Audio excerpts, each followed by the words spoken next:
नमस्ते दोस्तों। आए दिन चर्चा होती है कि लैंड जिहाद के तहत देश भर में अलग-अलग जगहों पर मज़ारें बन रही हैं। अब मज़ारें बन रही हैं तो लोगों के मन में आता है कि मुसलमान समुदाय के लोग इन मज़ारों में भारी संख्या में जाते होंगे। और हम आए दिन ये भी सुनते हैं कि इस राजनेता ने, इस फ़िल्म स्टार ने इस मज़ार पर माथा टेका, वहाँ पर चादर चढ़ाई। लेकिन इस्लामिक जगत में मज़ारों का क्या महत्व है? क्योंकि कभी भी हम ईरान, इराक, सऊदी अरब इन जगहों पर किसी ऐसी मज़ार या मज़ार में होने वाले किसी उर्स या किसी भी सम्मेलन या समारोह के बारे में कभी नहीं सुनते। ये भारत ही है जहाँ पर मज़ारों पर अलग-अलग समय पर उर्स होना, इस तरह के सम्मेलन होना और अलग-अलग जमघट मुसलमान समुदाय के होते हैं। तो क्या भारत में ही इन मज़ारों की इतनी अहमियत है या मज़ारों की इस्लाम में क्या अहमियत रखते हैं? क्योंकि मैंने जैसा कि बताया कि अरब वर्ल्ड में जो है मज़ारें देखने को नहीं मिलती। तो क्या है अहमियत इस्लाम में और क्या सारे ही मुसलमान इन मज़ारों पर माथा टेकते हैं, इनके आगे सिर नवाते हैं? तो इसी पे आज हम चर्चा करेंगे और इसके अलावा आज हम चर्चा करेंगे कि आखिर इस्लाम के अंदर आपस में क्यों लड़ते रहते हैं जो दुनिया को ये दिखाने का प्रयास करते हैं कि इस्लामोफोबिया नहीं है, इस्लाम का कोई डर नहीं है। क्यों मस्जिदों में धमाके होते हैं पाकिस्तान जैसे देशों में, ईरान, इराक, सीरिया सब वही देश हैं जो मुसलमानों से भरे हुए देश हैं। क्यों मुसलमानों पे मुसलमान अत्याचार कर रहा है और वहीं भारत का मुसलमान ये कहता है या भारत के लिए और मुस्लिम देश ये कहते हैं कि इस्लाम एक शांति का मज़हब है, ना ये आतंक फैलाता है, ना इसका कोई चेहरा है, आतंक का कोई चेहरा नहीं है। इस तरह की बहुत सारी बातें जो हैं वो करते हैं। अब आज इस कार्यक्रम में हम इन सभी पर चर्चा करेंगे। आज हमारे साथ मौजूद हैं जाने-माने सामाजिक कार्यकर्ता कुलदीप विद्यार्थी जी। कुलदीप जी, आपका बहुत-बहुत स्वागत है। कुलदीप जी, सबसे पहले इस्लाम के बारे में हम बात करेंगे कि इस्लाम में जब हम अरब वर्ल्ड की बात करते हैं, क्योंकि इस्लाम का उदय अरब से ही हुआ, उसी क्षेत्र से इस्लाम आगे दुनिया भर में फैला।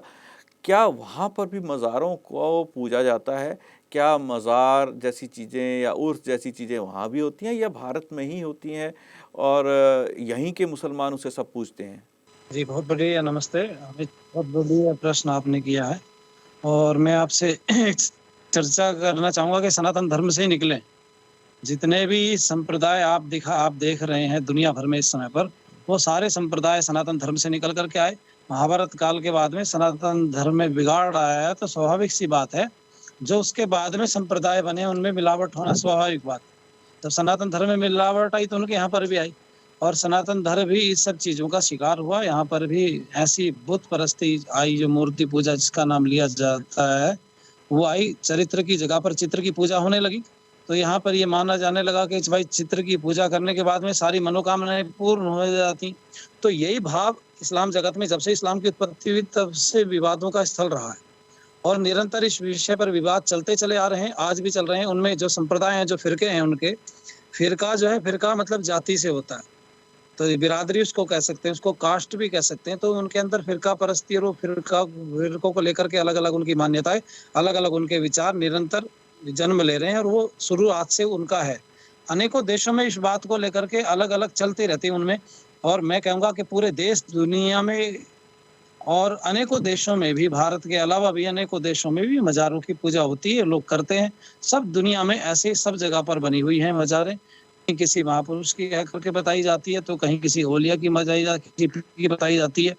तो वो अलग-अलग देशों में, अलग-अलग जगहों पर ये सब चीज़ें इनकी पहले से चली आ रही, जब से इस्लाम की उत्पत्ति हुई, उसी समय से ये सब चीज़ें हैं। इनमें 2 विचारधाराएँ, एक तो जो पूजते हैं इसको, एक विरोध करते हैं। विरोध करने वाले पूजने वाले को काफ़िर बताते हैं और पूजने वाले विरोध करने वालों को काफ़िर बताते हैं। जी। जी, ये कौन-कौन हैं जो एक-दूसरे को काफ़िर कैसे बताते हैं? क्योंकि ये तो इनका मानना है जो भी कुरान को एक तरह से उसमें अपना विश्वास जगत ज़ाहिर करेगा वो मुसलमान है। तो काफ़िर एक-दूसरे को कैसे बताते हैं? ये कौन संप्रदाय हैं? अल्लाह की मान्यता में कोई अंतर किसी की नहीं है। अंतर है जो बीच की विचारधारा ना, उसमें अंतर है। जैसे मैं भारत का उदाहरण आपके बीच में प्रस्तुत करूँ, तो भारत में जो बरेलवी है और देवबंदी है, दोनों कुरान को मानते हैं, दोनों अल्लाह को भी मानते हैं, ये भी मानते हैं कि अल्लाह एक है, कुरान पे भी विश्वास वो लोग पूरा रखते हैं। लेकिन उनमें एक विचारधारा ये है, जो बरेलवी है, वो बरेलवी मज़ारों को, पीरों को पूजता है।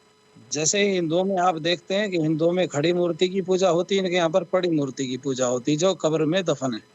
ये इस बात को मानते हैं कि अगर वो जो कब्र में जिसको दफनाया गया है, वो उसकी उसकी अगर उसका आशीर्वाद अगर वो हमें मिल जाए या उसकी शक्ति से, उसकी ताकत से हमें कुछ ऐसा मिल जाए, तो हमारी मनोकामना पूरी हो जाती है। तो बरेलवी जो विचारधारा है, वो इनको पूजती है, और जो देवबंदी विचारधारा है, वो कहती है कि ये काफ़िर है। अपने आप को मोमिन कहते हैं, दूसरे वाले को मुशरिक कहते हैं, यानी कि काफ़िर कहते हैं। तो मैं कहूँगा आप लोगों से कि ये एक-दूसरे का विरोध इस बात को लेकर के करते हैं कि इनमें आधे से ज़्यादा लोग ऐसे हैं जो पीर मज़ारों को मानते हैं, और उनमें से आधे से कम लोग ऐसे हैं जो पीर मज़ारों को नहीं मानते। बरेलवी और देवबंदियाँ बहुत बड़ा उदाहरण भारत के अंदर है। यहाँ जितनी भी मज़ारे पीर आपको मिलेंगे, वो सब बरेलवी होते हैं, वो देवबंदी नहीं होते।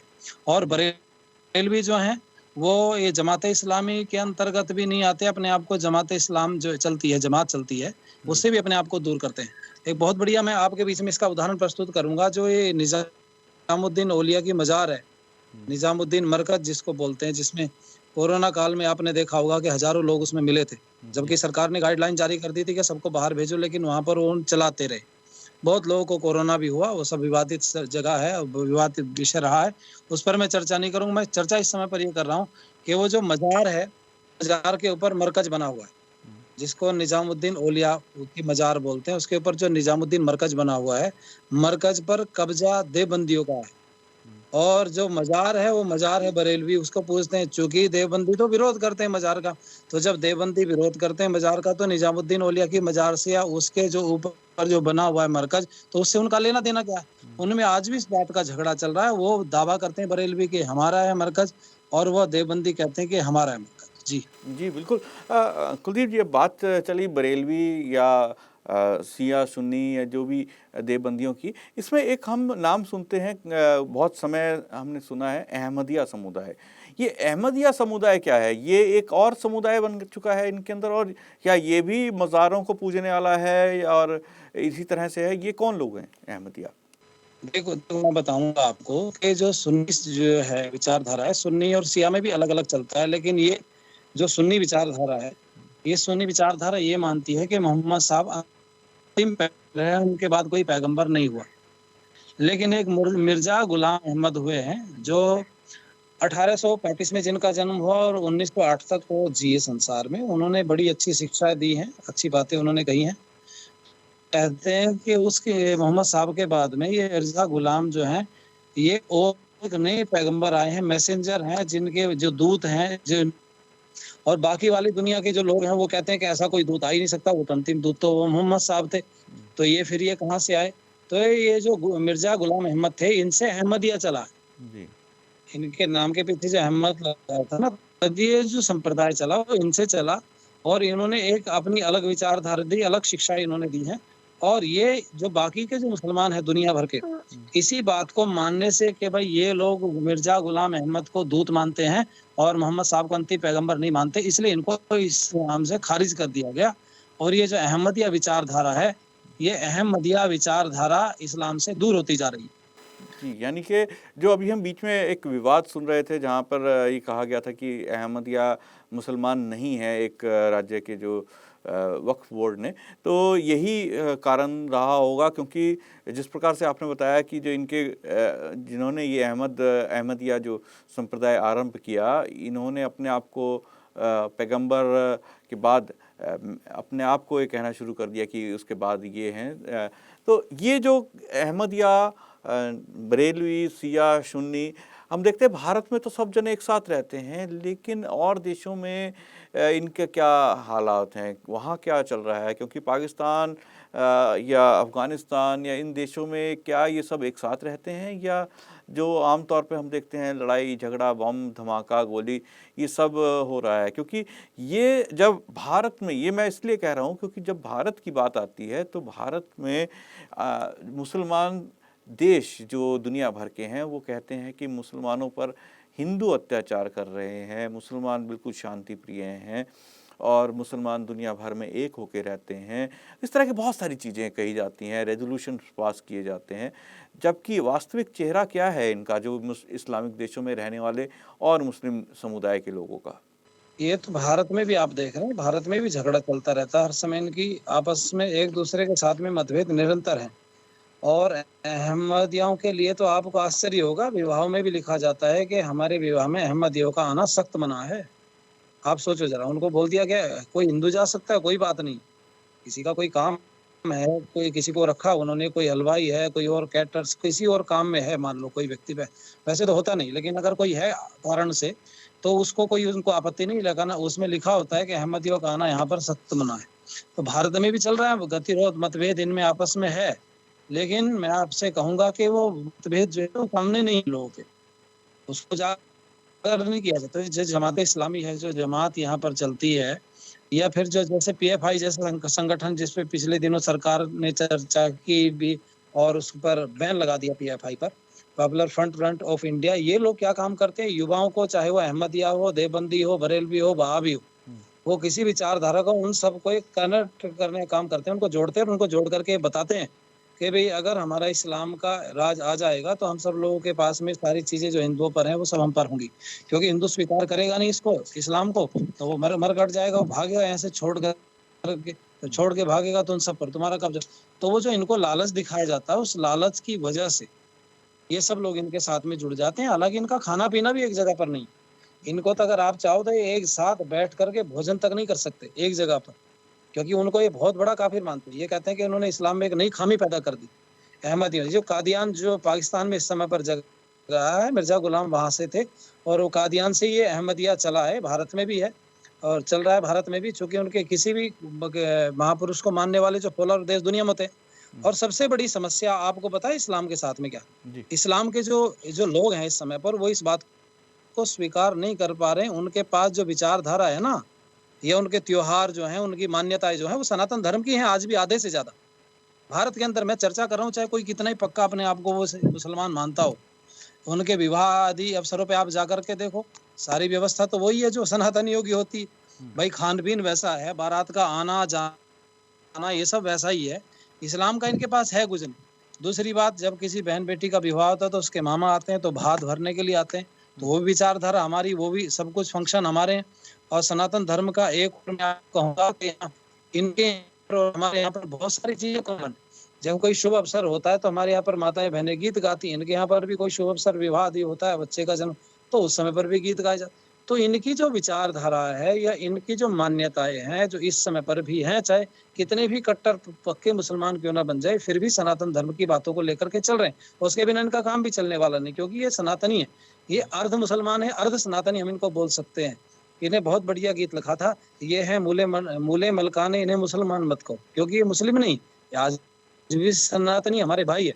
हम तो इनको कहते हैं कि भाई, चूंकि वो इस्लाम जगत इनको इसलिए स्वीकार नहीं करता क्योंकि इनकी जो मान्यताएं है ना, जो विचारधारा है, वो सनातन धर्म से मैच खाती, इस्लाम से नहीं खाती। जी। जी, बिल्कुल आपने जो बात कही, और बहुत सारी ऐसी जगहें हैं। अगर हम राम मंदिर के विवाद को ले लें तो वहाँ भी एक संप्रदाय इसको शांति से निपटाना चाहता था, दूसरा संप्रदाय अड़ा हुआ था।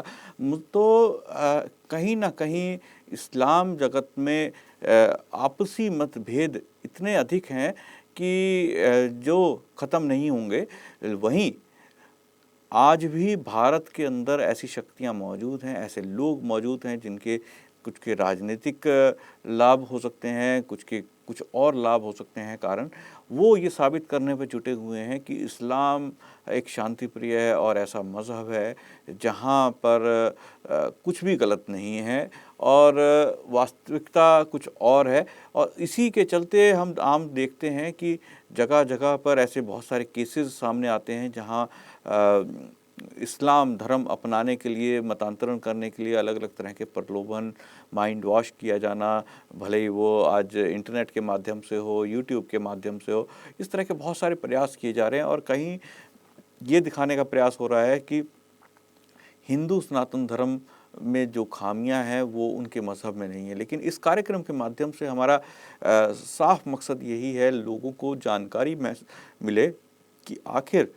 इस्लाम भी बहुत सारी चीज़ें ऐसी हैं जो अपनाने लायक नहीं है इस्लाम के अंदर, जो मानने लायक नहीं है। आम तौर पर लोग उसको पसंद नहीं करते, लेकिन जब वो इस्लाम को अपना लेते हैं तो उन्हें भी वो चीज़ों को अपनानी पड़ती हैं और वो ठगा महसूस करते हैं अपने आप को कि आखिर वो क्या बन गए, उनको क्या अपनाना पड़ रहा है। जैसा कि अभी कुलदीप जी ने बताया कि मस्जिदों में अलग-अलग लोग जाते हैं, अलग मस्जिदें हैं हर संप्रदाय की, अलग-अलग तरह से लोग पूजा अर्चना करते हैं मुसलमान समुदाय में।